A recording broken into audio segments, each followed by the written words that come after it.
गले का विषधर बन गया। अंजन चूर को दीना तार जपती रहो रे नर नारी। मंत्रों में प्यारा मंत्र नविकार जपती रहो रे नर नारी। जो भी जपे जापे निर्विकार पल में बना आधार जपते रहो रे नर नारी। मंत्रों में प्यारा मंत्र नविकार जपते रहो रे नर नारी। ओम नमो नमो नमो ओम नमो नमो नमो नमो अरिहंतानम नमो सीतानम नमो आयरियानम नमो उज्जायानम नमो लोई सवे सावनम जपते रहो रे नर नारी। जपते रहो रे नर नारी। जपते रहो रे नर नारी। मालविया नगर में आज मची है होली। मालविया नगर में शांति सौरभ सागर जी गुरुवरों हाथ सिर पर है। सौरभ सागर जी गुरुवरों हाथ सिर पर है। मुलक मुलक कर धैर्य आशीष शांतिनाथ जी। शांतिनाथ के दरबार में सौरभ सागर जी गुरुवर का सानिध्य में। सौरभ सागर जी गुरुवर का सानिध्य में। मालविया नगर में आज मची है होली। मालविया नगर में समय गीत की सरे रंग बनावो। समय गीत की सरे रंग नाड़ी मालविया नगर में हो। मालविया नगर में शांतिनाथ के दरबार में मची है होली। शांतिनाथ के नमोस्तु महाराज नमोस्तु। जय बोलो 108 आचार्य पुष्पदल सागर जी महाराज की। जय बोलो 108 आचार्य श्री सौरभ सागर जी महाराज की। आज के दीप प्रज्वलन के लिए मैं आमंत्रित करती हूँ श्रीमान महावीर जी सेठी एवं श्री मनोज जी और रमेश जी पहाड़िया अंकल। मैं तो आपसे पूछ ले रहा हूँ बस। आवाज़ इसकी आवाज़ उठा दो बस। हाँ बाकी सब बंद कर दो, क्योंकि आपसे पूछने में उसी रुचि के श्रोता बैठे हुए होंगे। प्रवचन में तो अपनी रुचि होती है और प्रश्न में सामने वालों की रुचि जिज्ञासा जानकारियाँ होती है।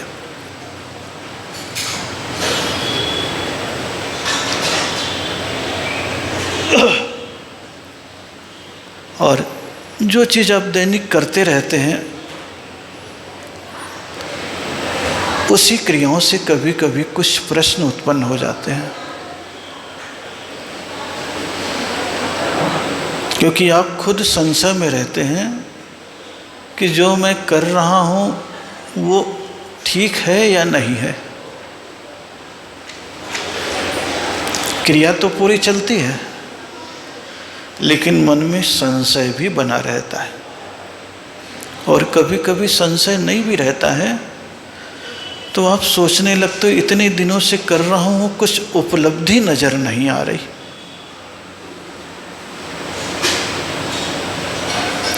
उपलब्धि तो तब नज़र आती है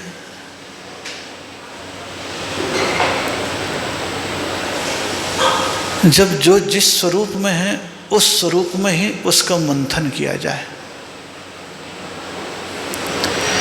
पानी को मथते रहेंगे तो झाग निकलेगा, लेकिन दूध को मथेंगे तो मक्खन भी निकल जाएगा। दही को मथेंगे तो मक्खन भी निकल जाएगा। इसीलिए प्रश्न उठ गया कि जाप तो करते हैं,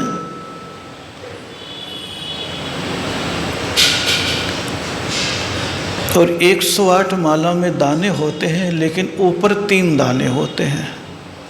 कितने होते हैं? 3 दाने। और जैनियों में संसार भटकने के भी 3 कारण कह दिए हैं, और संसार से निकलने के भी 3 ही कारण हैं, जो सबको मालूम है। ऐसा कोई भी नहीं है जिसको वो शब्द मालूम न हो। सम्यक दर्शन, सम्यक ज्ञान और सम्यक चारित्र। गंधोदक भी लगाते हैं तो ये 3 स्थान दे देते हैं।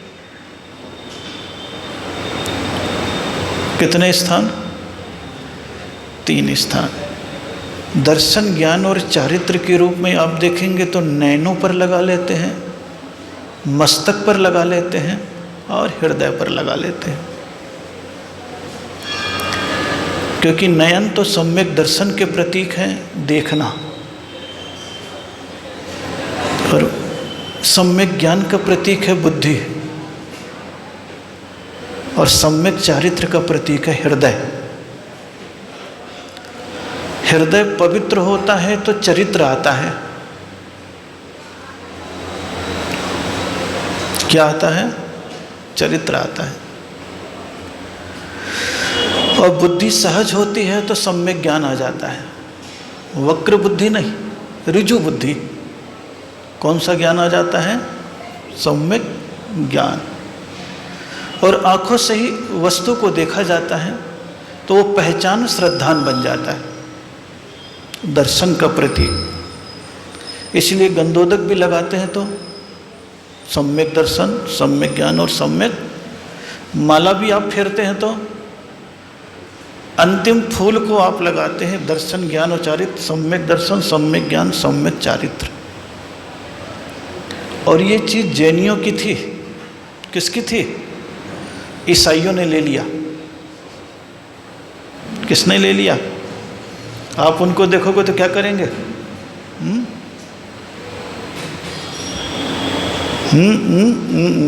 वो क्रॉस के रूप में ले लेंगे। लेकिन अपने वो दर्शन, ज्ञान और चरित्र का प्रतीक था। चीज कभी कभी अच्छी चीज दूसरे के हाथों में चली जाती है, वो उसका उपयोग कर लेता है और अपन मिथ्या और सम्यक धारणा में अटके रह जाते हैं। उसका यथार्थ रूप समझ नहीं पाते। तो दर्शन, ज्ञान और चरित्र की भावना से माला के 3 गुरियों को 3 स्थान पर लगाते हैं। और जो नीचे 108 है वो जप के रूप में है। किस रूप में है? जप। शास्त्रों में श्लोक आता है, जकारो जन्म विच्छेदः। क्या कर रही है आवाज? ओम। रहने दो, कुछ मत करो, उसको और खराब हो जाएगा। रहने दो, बैठ जाओ। जैसे ऊपर साफ आती है ना, वैसे में अच्छा लगता है। फिर ऐसे में आवाज। जकारो जन्म विच्छेदः, पकारो पाप नाशनम। जन्म पाप विनाशाय जपः इति उच्यते। जप किसे कहा है शास्त्रों में? जकारो जन्म विच्छेदः, पकारो पाप नाशनम। हे प्रभु, मैं अपने पाप के नाश के लिए और अपने जन्म मृत्यु के नाश के लिए आपके नाम का स्मरण कर रहा हूँ। किसके लिए? किसके लिए? आपकी तरफ से आवाज आए। किसके लिए? जन्म। और कभी भी भाव आता है? कभी भी भाव आता है क्या? कभी नहीं आता। आपकी बुद्धि में ये धारणा डाल दी गई है कि मंत्र का जाप करेंगे तो मन शांत हो जाएगा, और मन ऐसे शांत होने वाला, अगर पानी पड़ा हुआ हो पात्र में और तिनका डालते रहो तो वो शांत रहेगा या हिलेगा? क्या होगा? तो आप तो अभी पानी को शांत रखने के लिए जाप का पानी तो रखते हो, लेकिन फिर कभी कोई ना कोई इच्छा, स्मृति, बात का एक एक तिनका डालते रहते और कहते हो मेरा मन शांत हो जाए। और वो तिनके को डालते रहोगे तो 3 काल में मन शांत होने वाला कहाँ एकाग्रता आ पाती है आपकी? आती है कभी? पहले दिन आपको बताया था, गिनती चलती है विनती। क्या चलती है? गिनती चलती है विनती, और जहाँ विनती आ जाती है वहाँ गिनती नहीं होती।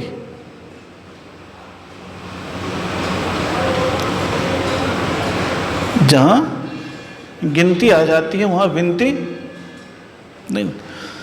गिनती तो एक साधन बता दिया गया है आपको कि कम से कम इतनी संख्या में करोगे तो तुम्हारा मन उस सत्ता से जुड़ा रहेगा। 9, 108, क्योंकि 9 आपकी मर्यादा है जन्म का। किसकी मर्यादा है? क्योंकि आपका जन्म 9 महीने में ही हुआ है। जन्म विच्छेद कितने महीने में हुआ है? पापनाशनम 108 मुनिराज के आगे लगा रहे। किसके आगे लगा रहे? आपको हमेशा क्या कहा जाता है? जब भी जाप करो 9 बार जरूर पढ़ना, नहीं तो माला फेर लेना। 2 ही कहा जाता है। या तो अपनी मर्यादा में रहना गृहस्थ जीवन की, या फिर सन्यासी बन जाना।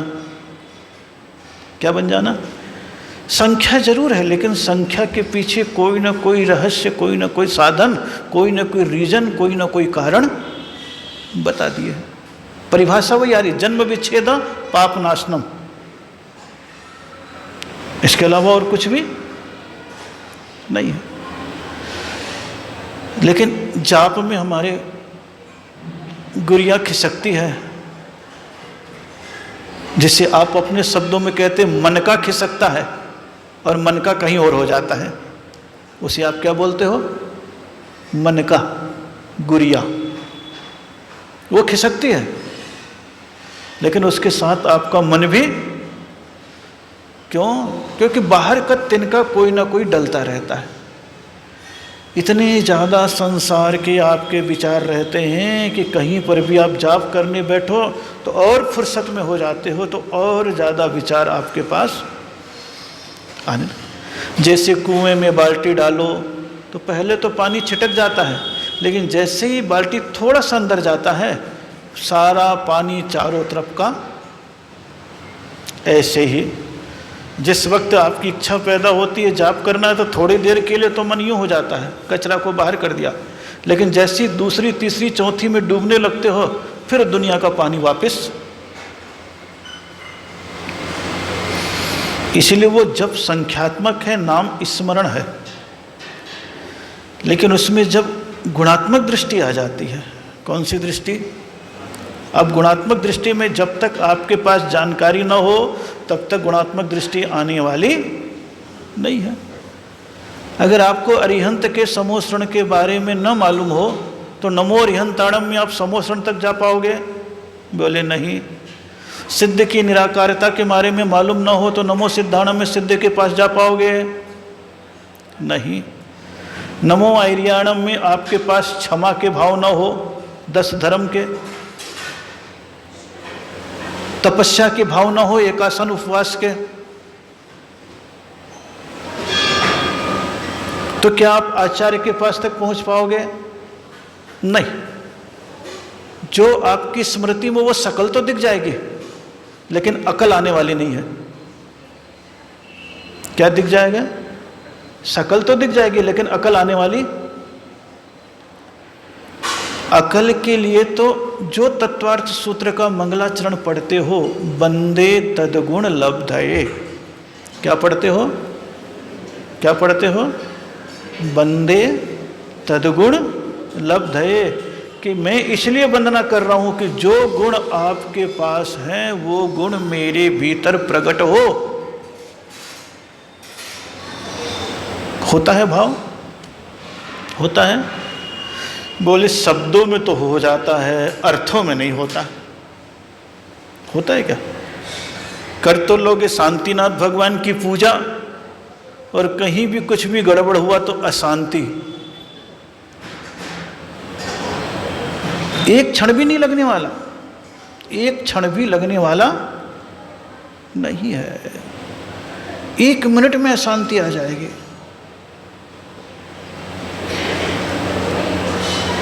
क्रोध पनप जाएगा। महावीर कहते अभी तुमने न तो मन को संभाला न इच्छा को संभाली, तो भाव स्वभाव में आने वाला नहीं है। ये सब एक दूसरे से संबंधित है। जाप कह लो, गुरिया कह लो, सम्यक दर्शन, सम्यक ज्ञान, सम्यक चर्चा, ये तो एक शब्द बताया है। देखना महत्वपूर्ण नहीं होता है, दृष्टि महत्वपूर्ण नहीं होती, दृष्टिकोण महत्वपूर्ण होता है। यहाँ पर इतने सारे बैठे हुए, सबको मैं देख रहा हूँ और आप सब मुझे देख रहे हैं। देखने में क्या होने वाला है? कुछ भी नहीं होने वाला, लेकिन दृष्टिकोण बदल जाएगा।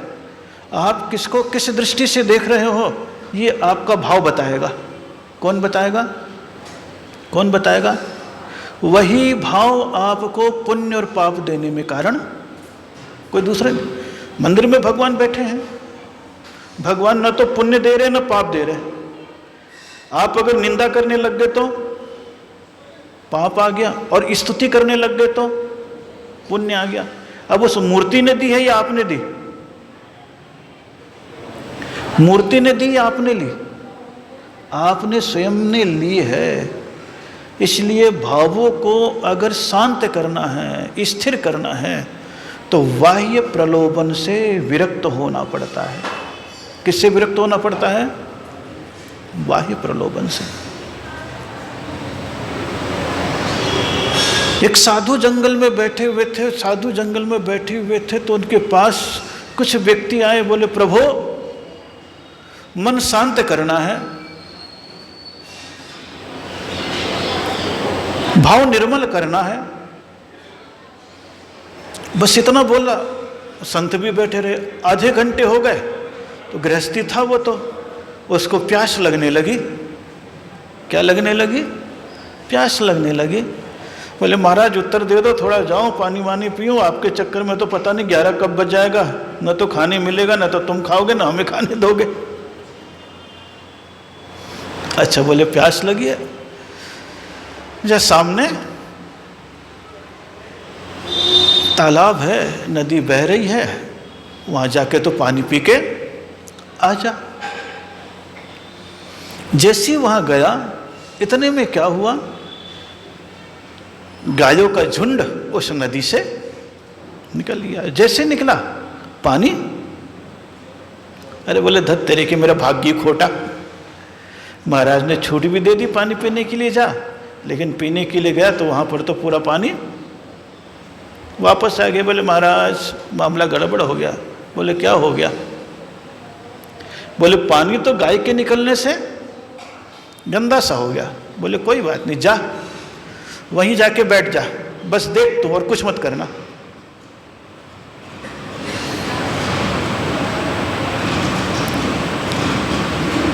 गया और जाने के उपरांत कुछ भी नहीं कर रहा है, केवल शांत भाव से बैठ गया।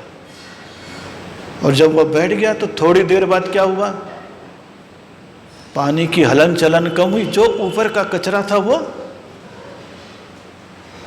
और पानी ऊपर का उसने अंजुली में लिया और पिया, और पी करके वापस आ गया। बोले क्या पानी पी लिया?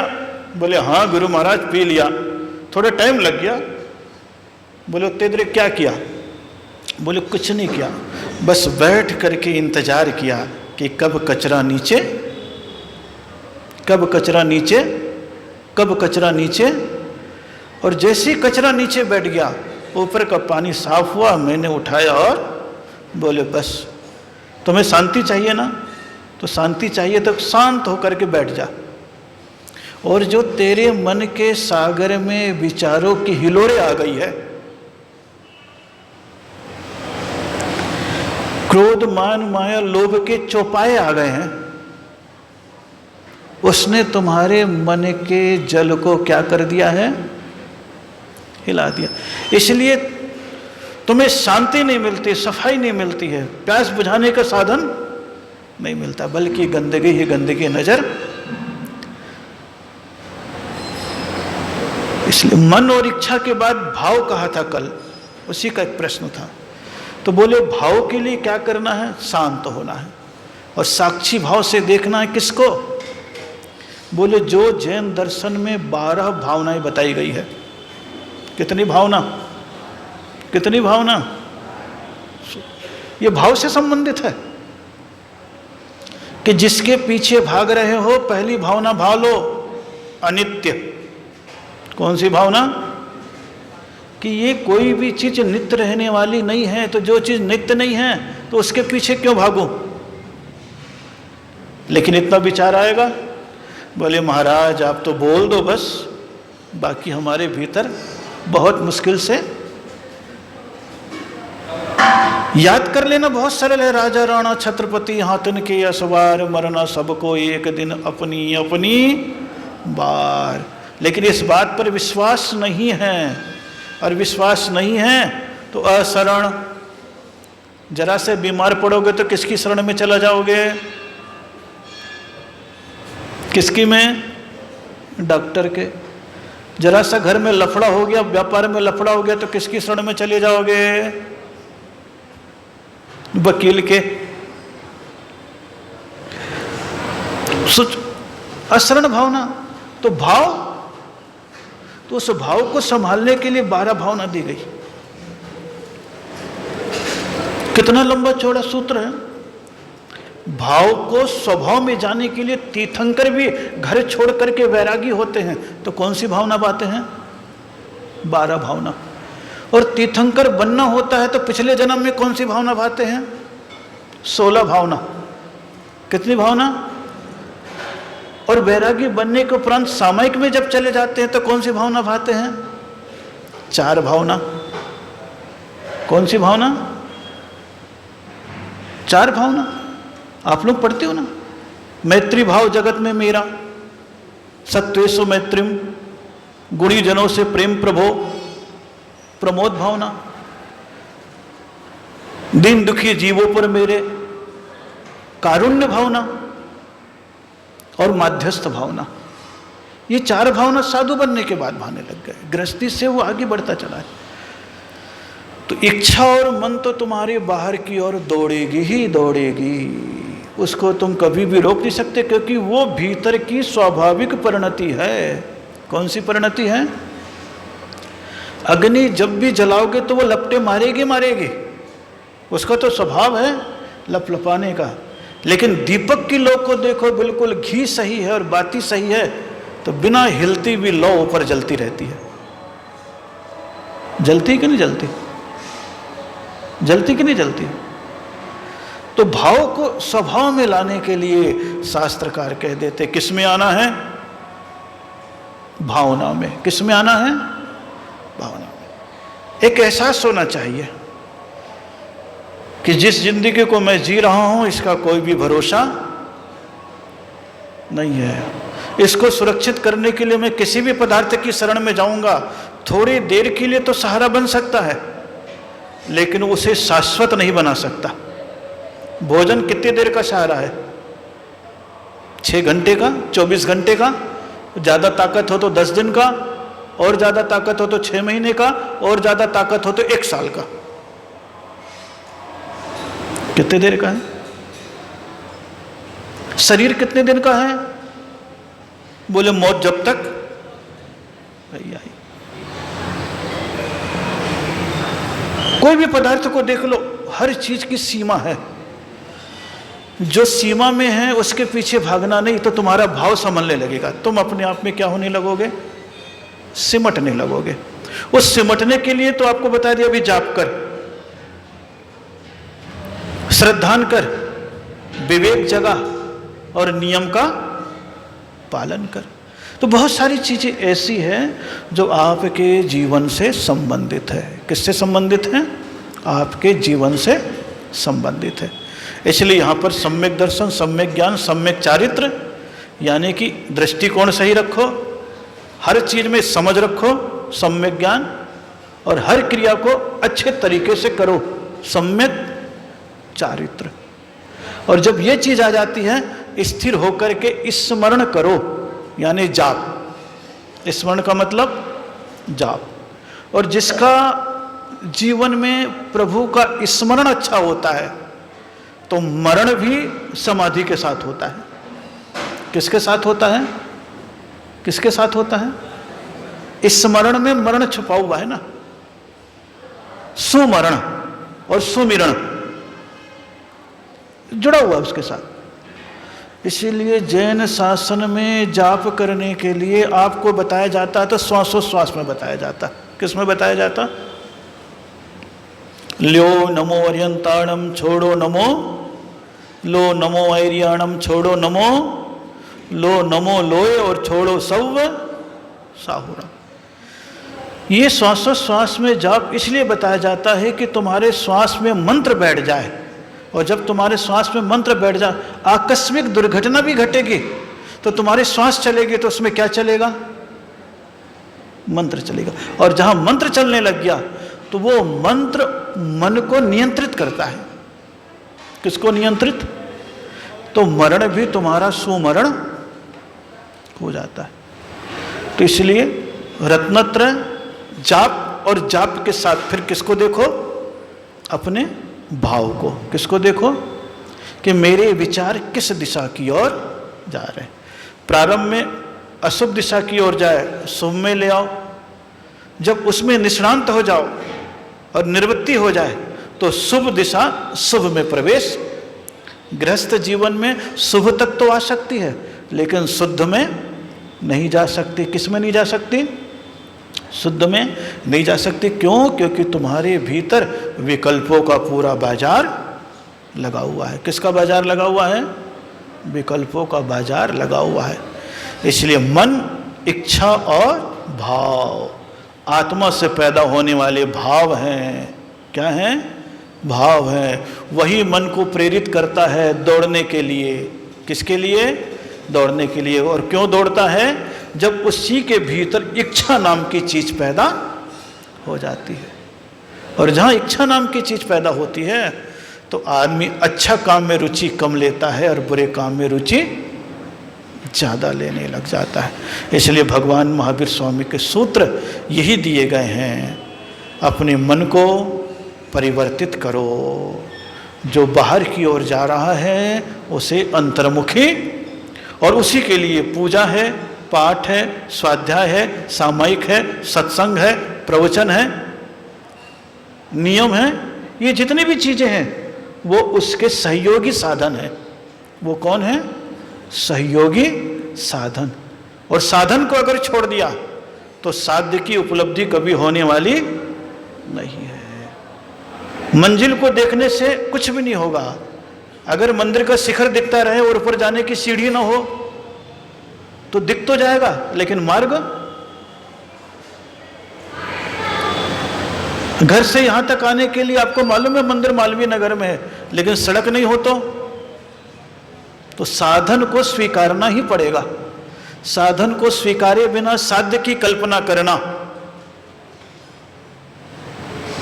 बिना पंखों के उड़ान भरना है।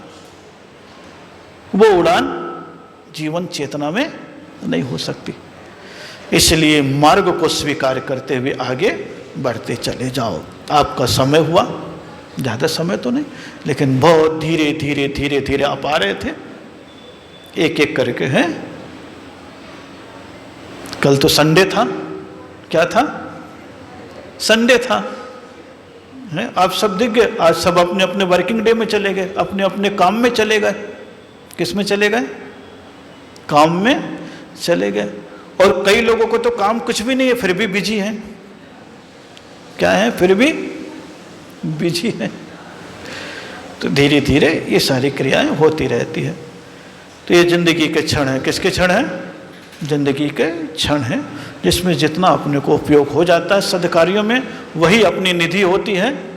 बाकी सब तो एक क्षण के लिए सन्निधि प्राप्त होती है वस्तु की, और समय के बाद अपने आप ही छूट जाती है। जैसे पेड़ में पत्ते लगते हैं और धीरे से वो भी झड़ जाते हैं। तो जिंदगी में वस्तुएं मिलती हैं, समय के बाद वो भी। तो जो चीज नाशवान है उसके पीछे कम भागो, और जो चीज शाश्वत है उसको पाने की चेष्टा करो। यही तुम्हारा धर्म है, यही स्वभाव है, यही परमात्मा का स्मरण है, और यही रत्नत्रय है। इसी पुनीत भावनाओं के साथ शेष चर्चा फिर कभी